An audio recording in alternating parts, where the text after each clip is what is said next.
자, 이제 최저임금법을 보도록 하겠습니다. 508쪽이죠. 508쪽 최저임금법. 자, 저희들이 지금까지 근로기준법에서 임금이란 무엇인가 이걸 배웠습니다.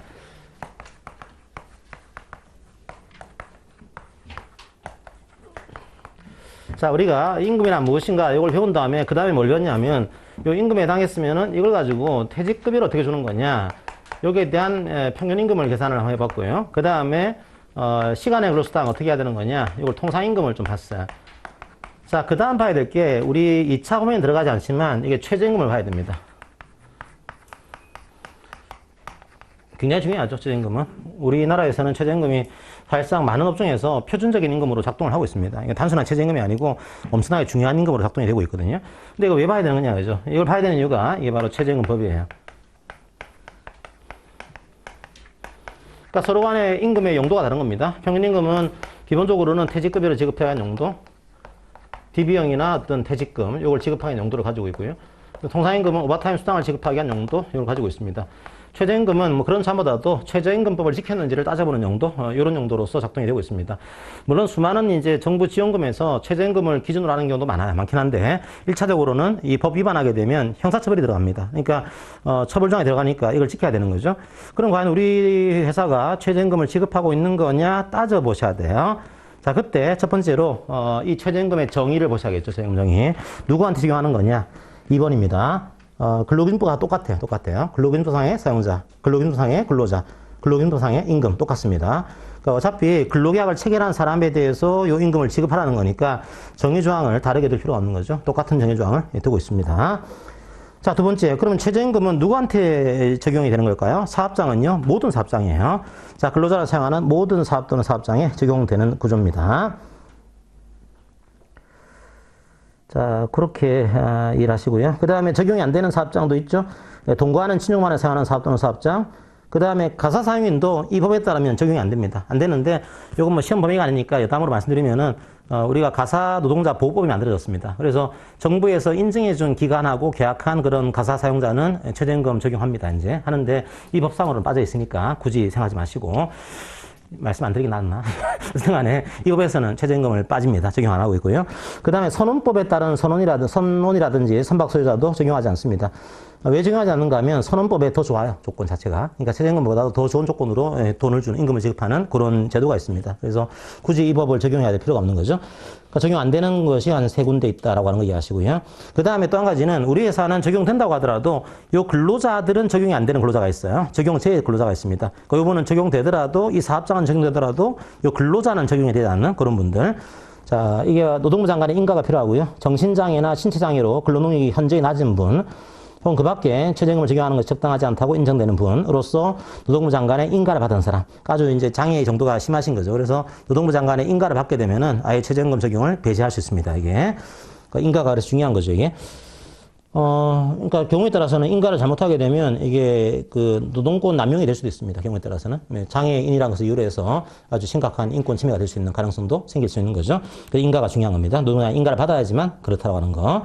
자, 더 중요한 문제는 적용되는데 감액이 되는 근로자가 있습니다. 이거 10%까지 감액할 수 있어요.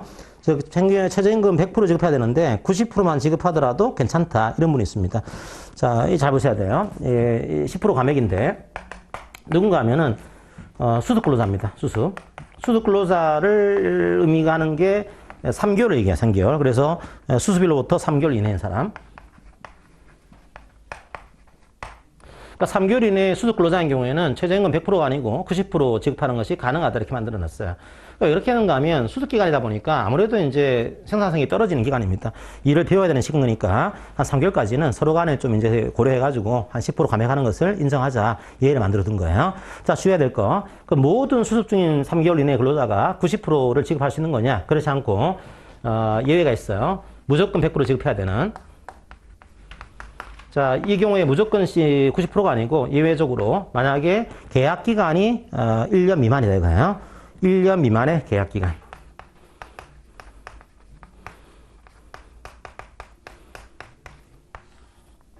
그때는 100% 지급해야 됩니다.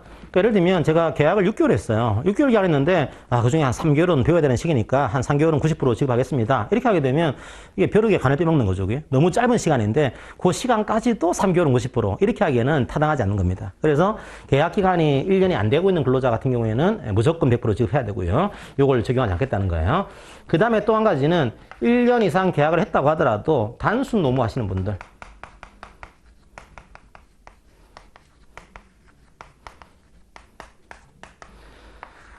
자, 그러니까 이런 거죠. 이 배우는 시기가 그렇게 길지 않은 업무들.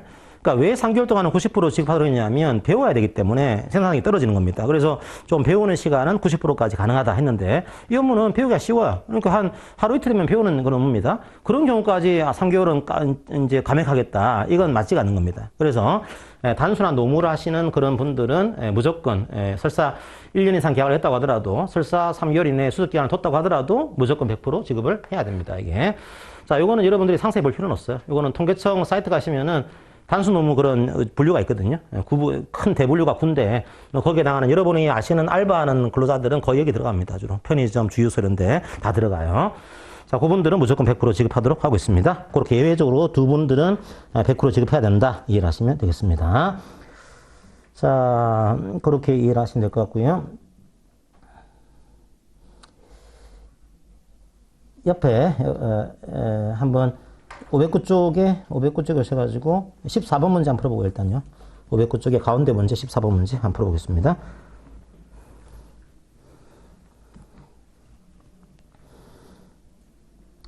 자, 그래서 요건 쉬운 문제고요. 나중에 문제 뒤에 보면 좀 꼬아 있는 문제도 있는데, 그게 이제 1년 미만 계약했다. 그때는 안 돼요. 그 다음에 단순 노무 업무 정산하는 문도 안 됩니다. 무조건 100%. 그걸 꼬아낼 수 있으니까 그걸 주의하시고요. 그 다음에 로마자 4번입니다. 최저임금의 결정 기준과 사업 종류 부분. 그러니까 최저임금을 정해야 되는데 뭘 가지고 정할 거냐, 이게. 이거는 뭐 오답으로 나오는 케이스는 거의 없는데 문제는 잘 나와요. 지문상으로. 근로자의 생계비, 유사근로자의 임금, 노동 생산성 및 소득 분배율. 이걸 고려해서 최저임금을 정합니다. 정하는데 우리나라에서는 이걸 사업의 종류별로 구분해서 정할 수도 있습니다. 자, 그러니까 최저임금을 반드시 단일 임금으로 할 필요는 없다는 거죠. 사업에 다른 종류가 있으면 종류별로 이 사업은 최저임금 얼마, 이 사업은 최저임금 얼마 이렇게 정할 수 있어요. 지금도요. 가능합니다. 그렇게 한 적은 없어요. 지금까지 거의. 왜냐하면 그렇게 하게 되면 사업마다 너무 그 갈등이 심해집니다. 아니, 왜 우리 사업은 이게 왜 최저임금이 9,000원이고 왜 저 사업은 10,000원인 거냐? 그럼 우리도 10,000원 해달라. 이런 식의 분쟁이 생기기 때문에 가능하지만 지금까지 한 적은 거의 없어요, 이게요. 자, 그렇게 하시고요. 하지만 가능할 수 있다. 항상 논쟁이 생깁니다, 논쟁이. 그래서 어떤 분들은 지역별로 좀 최저임금을 나눠보자. 혹은 사업별로 최저임금을 다르게 하자. 이런 논쟁은 지금도 있어요. 가능하다 보니까. 자, 하지만 그렇게 보통 하지는 않습니다. 자, 그 다음에 그러면 최저임금이 왜 중요한 거냐? 지급해야 되는 거예요. 509 쪽에 사용자는 최저임금액 이상의 임금을 지급해야 되고 안 하게 되면 되겠어요. 벌칙이 3년 이하의 징역 또는 2천만 원의 벌금. 좀 특이하긴 합니다. 보통 근로기준법은 3년 이하의 징역이었으면 3천만 원 이하가 들어갔는데 여기서는 3년 이하의 징역, 2천만 원 이하의 벌금 들어가 있고 또 하나 중요한 것은 징역과 벌금을 병고할 수 있어요. 원래는 징역이 들어가면 벌금이 안 되는데 여기는 징역과 벌금을 동시에 병가하는 구조가 가능합니다. 아주 센 법인 거죠. 그러니까 이게 작은 법이 아니다 이해하시고요. 그 다음에 판례는 시간 다시 보시고요. 두 번째 문단. 그러면 임금을 낮추는 게 안 되는 거냐? 낮추는 건 가능해요. 가능한데 이렇게 한 거죠. 최저임금이 예를 들면 2023년도 기준으로는 9,620원입니다. 2022년도는 9,160원이었고요. 그럼 이제 작년도 2023년도가 이제 이 기준인데 우리 회사가 한 15,000원을 주고 있어요. 15,000원. 아이고, 왜 이렇게 많이 줬지? 떨어뜨리자. 이렇게 할 수 없다는 거예요. 왜냐하면 이 법을 이유로 해서 떨어뜨리는 것, 그건 안 됩니다. 이건 최저 기준이기 때문에 이 법 보고 나서 이 법 때문에 낮추는 것은 허용하지 않겠다. 하지만 그게 아니라고 한다면 낮출 수도 있어요. 만약에 회사가 경기가 어려졌다 이런 경우에 다른 걸 이유로 해서 낮추는 것, 그게 부정되지 않습니다. 하지만 이 법 때문에 낮추는 것, 그거는 허용되지 않습니다. 자, 그걸 얘기하고 있고요. 그 다음에 그러면 뭐 형사처벌 조항은 알겠다는 거죠. 그러면 계약부는 어떻게 되는 거냐? 근로계약 중 최저임금액에 미치지 못하는 금액을 임금으로 정한 부분은 무효가 됩니다. 그러니까 만약에 내년도 2023년도에 9,620원이 아니고 9,000원 주는 것으로 합의를 했어요. 9,000원 주는 것으로. 그럼 이 합의하게 되면 이 부분 무효가 되는 거죠. 무효가 되고 9,620원으로 계약한 것으로 그렇게 보게 됩니다. 그게 그 판례고요. 자, 최저임금액과 동일한 임금을 지급하기로 한 것으로 보게 됩니다. 자, 그 다음에 박스 안에 친 것은 실제로는 실무적으로는 되게 중요해요, 이게요. 거의 실무적으로는 이걸 봅니다. 그럼 우리 회사가 지금 최저임금을 지급하고 있는 거냐, 안 하고 있는 거냐, 이걸 봐야 되는데, 그러면 거의 이제 여러분들이 인구구조거든요. 이걸 외우실 필요는 없어요. 월 시간을 보통은 이제 209시간을 봅니다. 209시간. 보통 이제 40시간에다가 주휴시간 8시간에다가 곱하기 한 달에 평균주가 4.345주거든요. 계산하게 되면. 그럼 나오는 시간이 200거가 나와요. 그럼 분모에 보통 200거 들어가고요. 그러면 이제 요 금액에 대해서 시간 금액이 2023년도 기준으로 9,620원이 돼야 되는 겁니다. 자, 그러면 이제 분자에 들어갈 금액이 나오게 되겠죠. 그죠? 그래서 요 금액이 뭐 내년도 기준으로는, 올해 기준으로는 191만 4천 원인데 내년도 기준으로 200 얼마 나와요. 그래서 요 금액이 돼야지만 이게 충족이 되는 거죠. 그러면 중요한 문제는 뭔가 하면은 분자에 들어갈 금액이 뭐냐 이거죠, 이게. 요게 높아지면은 큰 문제가 없을 겁니다. 근데 이가 만약 떨어지게 되면은 이게 안 될 수도 있는 거죠. 그럼 우리가 받는 임금 중에서 분자에 들어갈 최저임금이 뭐가 되는 거냐? 요걸 이제 계산해야 되는 겁니다, 이제. 평균임금은 봤죠, 그죠? 평균임금은 계속적, 정기적으로 사용자가 지급을 가지고서 지급하는 일체의 금품. 그게 평균임금이고, 통상임금은 정기적으로, 일률적으로, 고정으로 지급하는 소정근로의 대가. 요게 통상임금이고, 최저임금은 그런 정의 기준을 두고 있지는 않지만, 이렇게 하고 있는 겁니다. 첫 번째, 매월 1회 이상 정기 지급해야 됩니다. 최저임금 되기 위해서는. 그러니까 최저임금은 2달에 한 번 나온다? 하면 안 돼요. 매월 지급돼야지만 들어가는 구조입니다. 1차적으로 매월 지급돼야 되고요. 매월 지급돼야 되고요. 그 다음에 그럼 산입 안 되는 게 뭐가 있는 거냐 이거죠. 산입 안 되는 게 매월 지급되었다고 하더라도 소정근로 외의 임금 요건 포함되지 않습니다. 그냥 뭐 일반적으로 휴일근로수당, 야간근로수당, 뭐 연장근로수당, 연차과수당 이런 것들. 그러니까 매월 지급되더라도 움직이는 것들 이런 것들은 포함시키지 않습니다. 1번이 그거고요. 두 번째로 상여금과 식비가 있는데 여기 실무적으로는 되게 중요한데 설명한 대로 넘어갈게요. 이게 해마다 좀 달라집니다. 상여금은요 마찬가지로 이 분자에 포함되는 거냐. 상여금도 매월 지급돼야 되고 1차적으로 상여금도 매월 지급해요. 그리고 2023년도 기준으로는 월 최저 고시금액이 있습니다. 월 최저 고시금액의 이제 5%, 작년도, 내년도는 5%죠. 그죠? 5%예요. 100분의 5. 자, 월 고시가 된 최저금액에, 이제 100분의 5에 해당하는 부분은 포함시키지 않고, 이걸 오버하는 부분이 들어갔으면, 그게 포함되는 거죠. 이렇게 여러분들이 이해하시면 돼요. 그래서, 실무적인 거니까, 뭐, 상세히 보지 마시고, 상여금도 매월 지급되는 경우에, 월 최저금액 고시금액에 100분의 5를 초과하는 금액이 나왔으면 얘는 포함되는 거죠. 자, 그렇게 하시면 되고요. 이게 2022년도에는 이제 10이었고요. 그 작년도에는 또 15였고, 이제 2023년도, 여러분이 시험 보는 것 때는 100분의 5가 됩니다. 자, 그 부분을 포함시키지 않는다. 그렇게 하시고.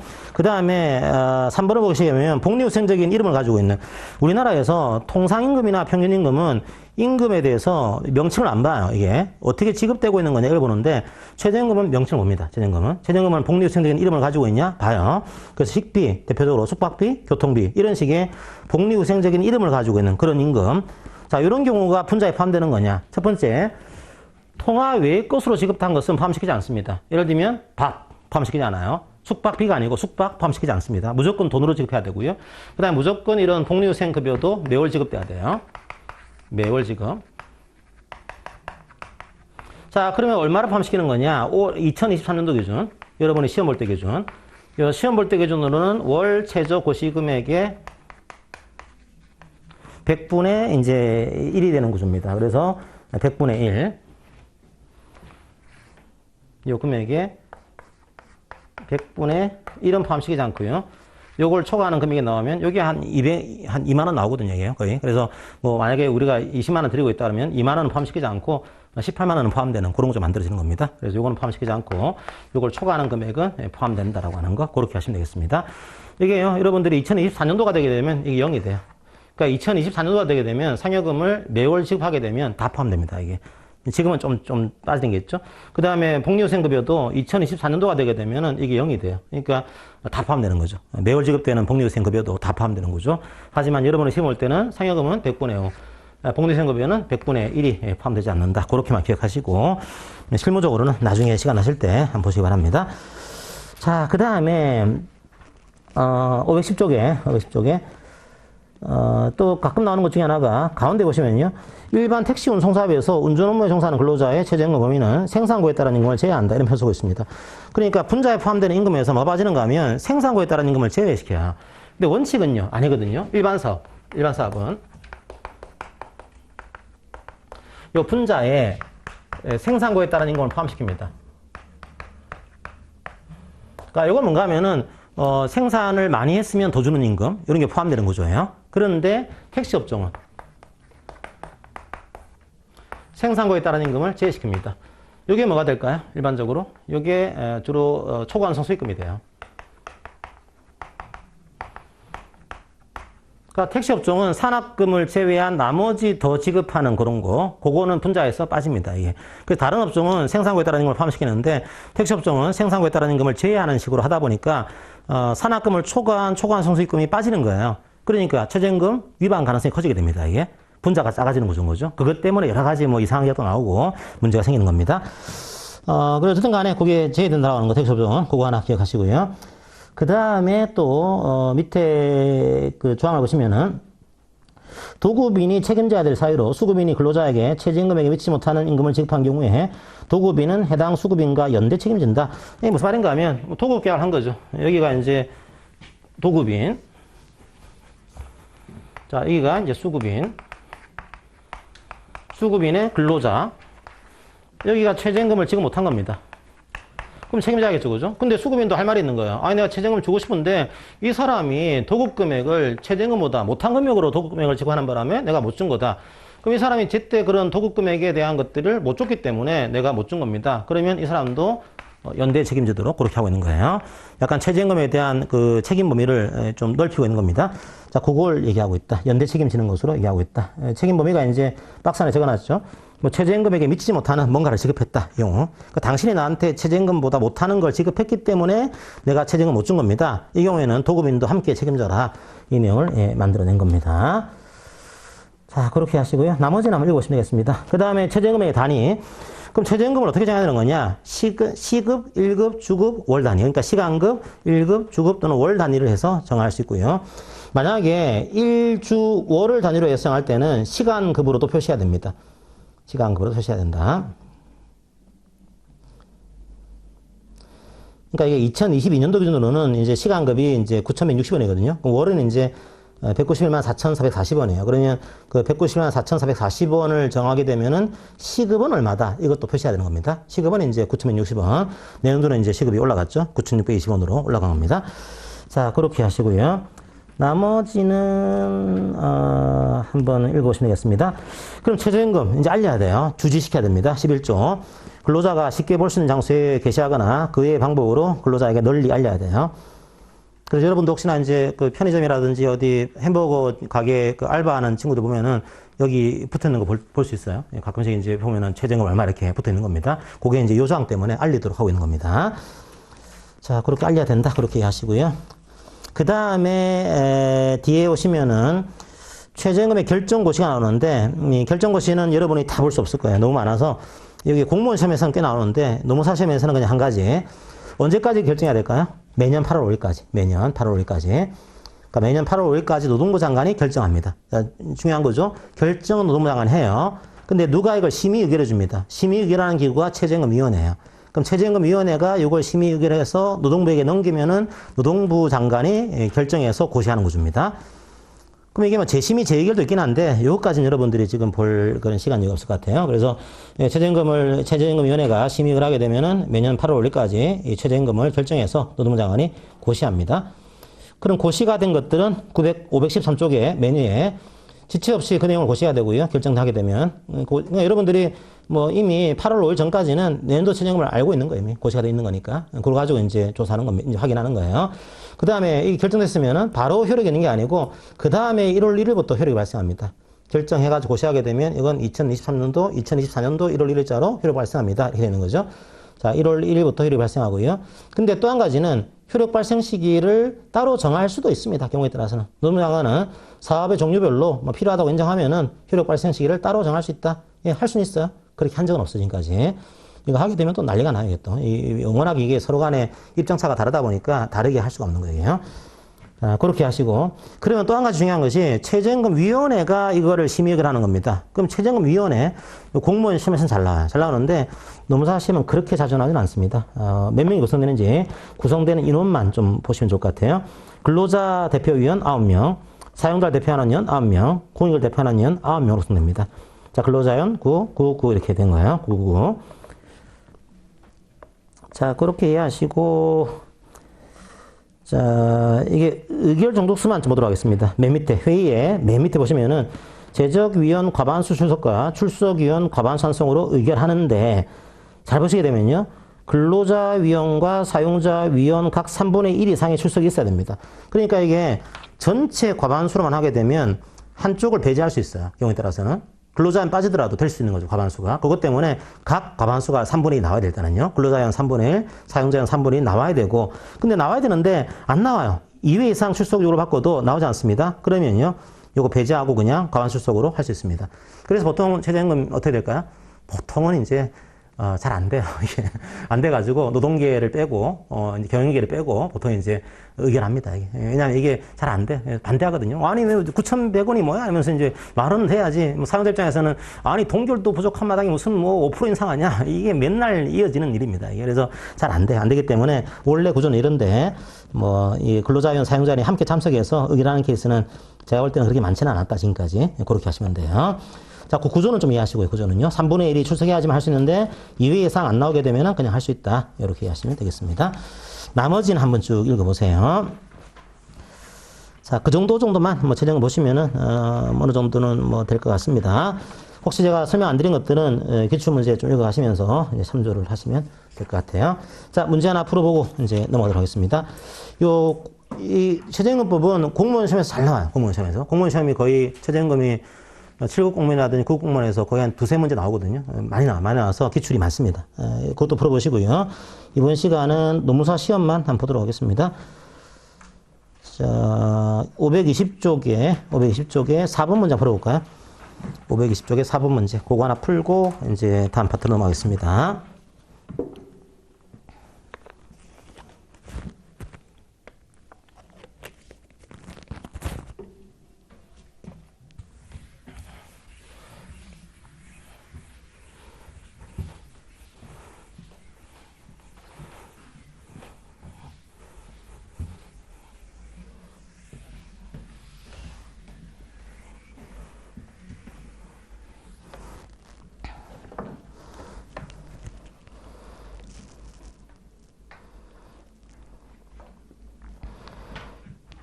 어쨌든 뭐 1번 문제는 막 문제를 꼬아냈죠, 그죠? 어쨌든 뭐 1년 미만의 기간이다. 이러면 뭐 아예 감액이 안 돼. 안 되는 거니까 그거 보시면 되고요. 그 다음에 원래 이제 노동부 장관의 인가 받아가지고 하는 경우에는 뭐 이 최저임금 지급하지 않을 수도 있습니다. 그 내용을 적어놨고요. 자, 3번은 이제 이건 다른 내용인데 뭐 전문위원회 들 수 있다 이런 내용도 있습니다. 이게. 그 다음 매년 8월 5일까지 최저임금을 결정해야 되고요. 그 다음에 또 특별위원도 제도가 있습니다. 그러니까 여러분들이 요것 때문에 너무 상세히 보는 것보다는 이 개별법들은 조금 여러분들 알고 계시는 문제에서 정답이 될 가능성이 높기 때문에 혹시 모르는 지문이 있더라도 그거는 일단 넘어가시고 문제 푸는 것에 집중하시면 좋을 것 같습니다. 자, 이제 시간 계산 넘어갈게요.